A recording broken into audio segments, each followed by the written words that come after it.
Hello student, मैं राज sir राज physics classes में आपका स्वागत करता हूं।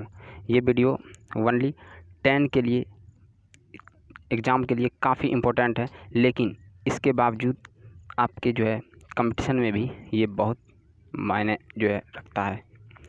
तो आज हम लोग बात करने जा रहे हैं भारत में राष्ट्रवाद, जो इतिहास का तीसरा चैप्टर है। इसमें हम लोग पहले 17 नंबर तक ऑब्जेक्टिव जो था उस सेशन को हम लोग क्लियर कर चुके थे। आज हम लोग इसका सब्जेक्टिव सेशन देख रहे हैं, जो एग्ज़ाम में 2 नंबर में पूछता है। पहले यह 3 नंबर में पूछा जाता था, लेकिन अब यह 2 नंबर में पूछता है। तो चलिए हम लोग पूरा विस्तार से इसको जानने का कोशिश करते हैं, ठीक है ना। तो पहला क्वेश्चन है इसमें,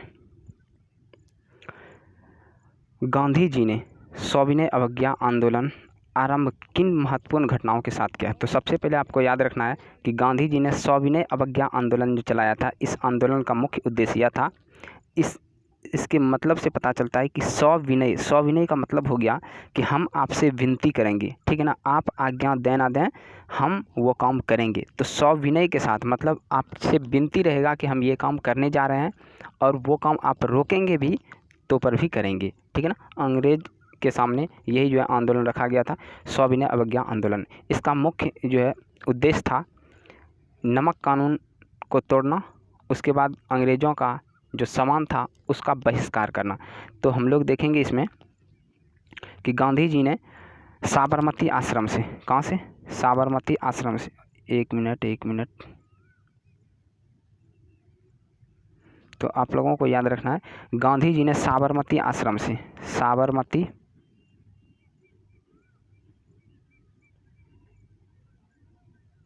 साबरमती आश्रम से लेके दांडी तक इसमें यात्रा किया था, दांडी तक यात्रा किया, ठीक है। ये कहाँ है, तो गुजरात में है।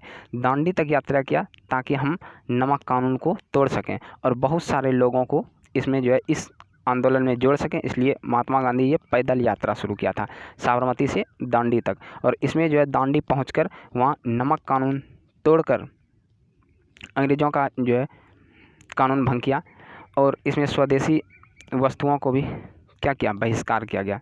तो याद रखना 18 का आंसर आप लोगों को समझ में आ गया होगा। इसे नोट डाउन कर लें, काफ़ी इंपॉर्टेंट है, जो एग्ज़ाम में पूछा ही जाता है, ठीक है।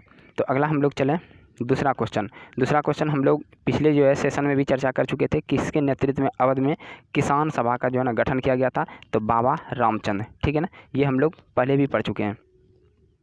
अवध कहाँ था उस समय, तो अवध यूपी में था। तो याद रखना अवध कहाँ था, अवध यूपी में था, ठीक है ना। अगला है साइमन कमीशन भारत कब पहुंचा, वह इनका विरोध क्यों हुआ। तो यहाँ सबसे पहले जो 1927 है इसको काट लीजिएगा, इसको 1928 बना लीजिएगा, ठीक है ना। इसको 1928 बना लीजिएगा, क्योंकि ये भारत 1928 में पहुंचा था। साइमन कमीशन जो अंग्रेज बना रहे थे इंग्लैंड में, वो 1927 में वहाँ बना था, गठन हुआ था, लेकिन जब भारत पहुँचा था तो ये 1928 हो गया था, ठीक है ना। तो इसको करेक्ट कीजिएगा। अब देखिए साइमन कमीशन का विरोध क्यों हो रहा था, तो आप लोगों को जानना है कि साइमन कमीशन में एक भी भारतीयों को शामिल नहीं किया गया था। साइमन कमीशन जो लाया था 1919 का जो मॉन्टेग्यू चेम्सफोर्ड था, 1919 का जो मॉन्टेग्यू चेम्सफोर्ड था, इसी के सुधार के लिए ला रहा था और इसकी जांच के लिए ला रहा था कि आखिर इसमें क्या हुआ नहीं हुआ, लेकिन इसमें किसी भी भारतीयों को शामिल नहीं किया गया था, जिसके कारण यहाँ पर इसका काफ़ी विरोध हुआ और साइमन गो बैक का नारा लगाया गया था।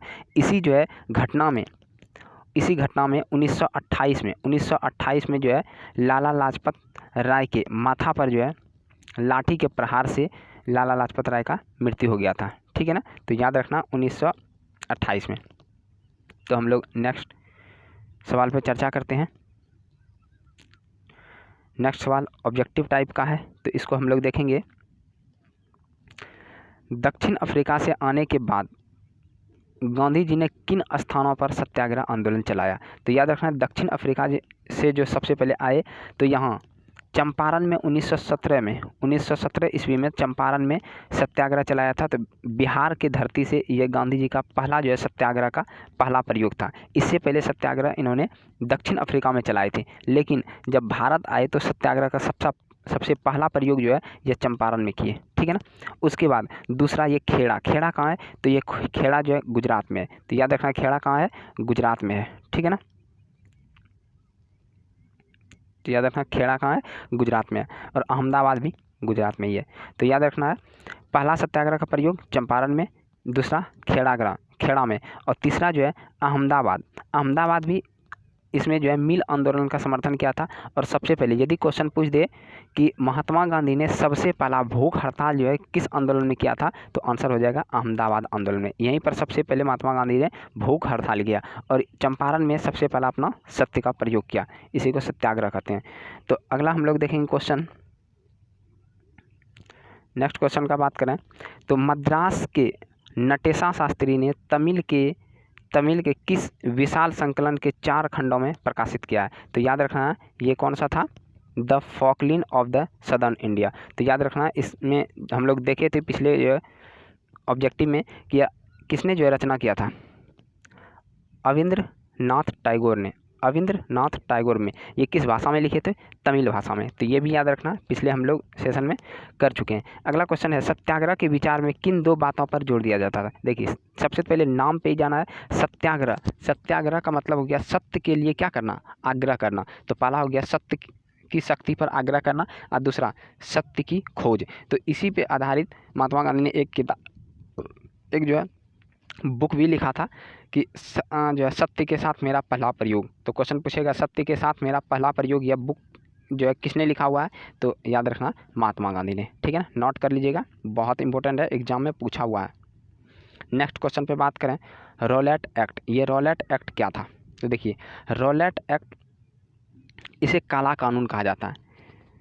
कारण था, ये आया कब था रॉलेट एक्ट? तो रॉलेट एक्ट 1919 में आया था। ये याद रखना है 1919 ईस्वी में आया था रॉलेट एक्ट। आखिर इसमें क्या था इस एक्ट में? एक्ट का मतलब कानून होता है, ठीक है ना। तो ये एक्ट में क्या था? इस एक्ट में था कि किसी भी भारतीयों को बिना अपराध का, ठीक है ना, बिना अपराध का शक के आधार पर गिरफ्तार किया जा सकता है, ठीक है ना। मतलब अंग्रेज़ों को मान लीजिए कि शक हो गया किसी भारतीय पे कि नहीं ये कोई जो है ना घटना करने वाला है, ये कोई जो है उग्रवादी काम करने वाला है, तो उसको गिरफ्तार किया जा सकता था। और हद तो ये पार कर दिया कि इस गिरफ्तारी के बाद ये बताया कि आप जो है कोई वकील अपना नहीं रख सकते हैं, कोई भी दलील नहीं दे सकते हैं, आपको जो है 2 साल के लिए कैद कर देगा, ठीक है ना। कितना साल के लिए? तो 2 साल के लिए। ये भी याद रखिए, क्वेश्चन ये भी पूछता है कि रॉलेट एक्ट जो लाया था उसमें बताया था कि 2 साल के लिए हम क्या कर देंगे, कैद कर देंगे, नज़रबंद कर देंगे, ठीक है ना।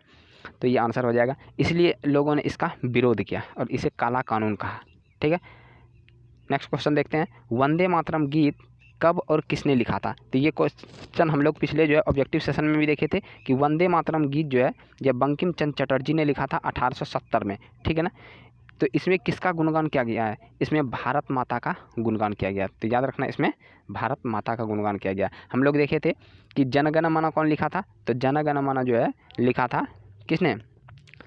रविन्द्रनाथ टैगोर ने। तो ये भी आप लोगों को याद रखना है, जनगण मन रविन्द्रनाथ टैगोर के द्वारा लिखा गया था। अगला क्वेश्चन देखते हैं हम लोग कि ब्रिटिश सरकार ने 1857 के पश्चात प्रेस की स्वतंत्रता पर प्रतिबंध क्यों लगा दिया? देखिए इसका बहुत जो है मायने है कि आखिर ब्रिटिश सरकार ने प्रेस के स्वतंत्रता पर क्यों जो है प्रतिबंध लगाया। तो ब्रिटिश सरकार के खिलाफ प्रेस वाले काफ़ी जो है ना उग्रवादी भाषण के तरह जो है ना जो है अखबार निकाल रहे थे, जिसके कारण वो पढ़ के लोग और जो है ना उग्र हो रहे थे और आंदोलनकारी हो रहे थे, जिसके कारण अंग्रेज़ों को लगा कि यदि हम अखबार बंद कर दें तो यह जो है राष्ट्रवाद को बढ़ावा नहीं होने देंगे, इसलिए इन्होंने क्या किया, समाचार पत्र पर बैन लगा दिया, प्रतिबंध लगा दिया, ठीक है ना। तो आंसर क्या हो जाएगा? भारतीय समाचार पत्रों द्वारा राष्ट्रवाद को बढ़ावा देने के कारण इसे क्या कर दिया गया, समाचार पत्र पर प्रतिबंध लगा दिया गया। तो हम लोग समाचार पत्र पे पिछले सेशन में भी देखे थे कि 1878 ईस्वी में, आप लोगों को याद होगा, तो 1878 ईस्वी में एक एक्ट आया था, उसे कहा गया था वर्नाक्यूलर, ठीक है ना, वर्नाक्यूलर।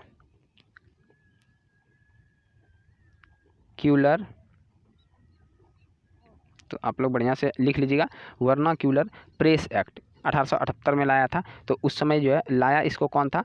तो लिटन लाया था, लिटन, ठीक है, अंग्रेज़ के शासनकाल में लिटन था। तो उन्होंने जो है 1878 ईस्वी में लाया था। और इसे ख़त्म किसने किया था?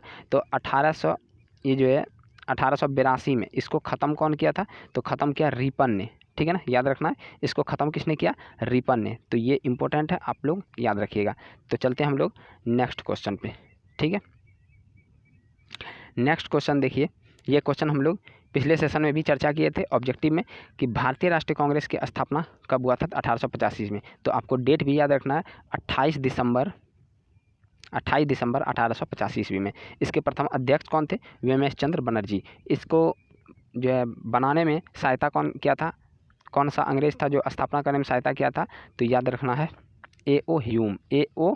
ह्यूम बहुत इंपॉर्टेंट है, ये बहुत बार एग्जाम में पूछा हुआ है। 10th के एग्जाम में ये बहुत बार पूछा हुआ है, और 10th तो छोड़िए, कंपटीशन में भी बहुत बार पूछा हुआ है। तो आप लोगों को याद रखना है। और हम बताए थे इसमें प्रथम अध्यक्ष कौन थे? व्योमेश चंद्र बनर्जी। इसी को शॉर्ट में कहता है WC बनर्जी, ठीक है ना।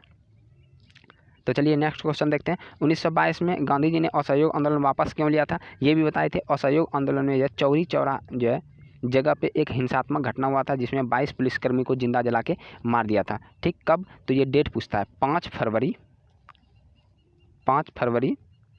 तो आप लोग बढ़िया से लिख लीजिएगा, 5 फरवरी 1922 में, 1922 ईस्वी में। इसलिए महात्मा गांधी ने इस आंदोलन को वापस ले लिया था, ठीक है ना। तो चलते हैं नेक्स्ट क्वेश्चन पे। नेक्स्ट क्वेश्चन में है कि हिंद स्वराज नामक पुस्तक की रचना किसने की थी? हिंद स्वराज नामक पुस्तक की रचना किसने की थी? तो महात्मा गांधी ने की थी। तो याद रखना, हिंद स्वराज नामक पुस्तक महात्मा गांधी ने।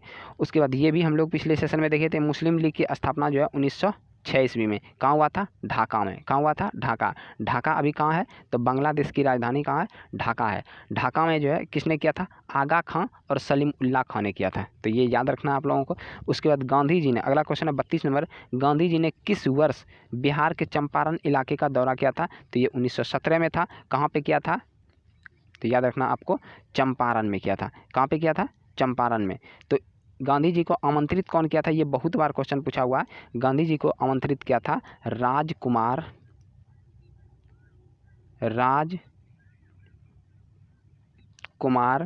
शुक्ल ने। तो याद रखना, राजकुमार शुक्ल ने गांधी जी को जो है आमंत्रित किया था चंपारण आने के लिए। तो ये याद रखना, आप लोग नोट कर लीजिए। अगला है, असहयोग आंदोलन व खिलाफत आंदोलन कब शुरू हुआ था? तो जनवरी 1920 ईस्वी में। असहयोग आंदोलन के दौरान अवध का जो है ना किसानों का नेतृत्व किसने किया था? बाबा रामचंद्र। उसके बाद अगला क्वेश्चन है, आंध्र प्रदेश के गुडेम पहाड़ियों में आदिवासी किसानों के विद्रोह का नेतृत्व किसने किया था? अल्लूरी सीताराम राजू। तो आंध्र प्रदेश में रंपा विद्रोह 1916 में, बहुत बार पूछा हुआ एग्जाम में, तो आप नोट डाउन कर लीजिए, ठीक है। तो चलते हैं नेक्स्ट क्वेश्चन पे। नेक्स्ट क्वेश्चन है इसमें,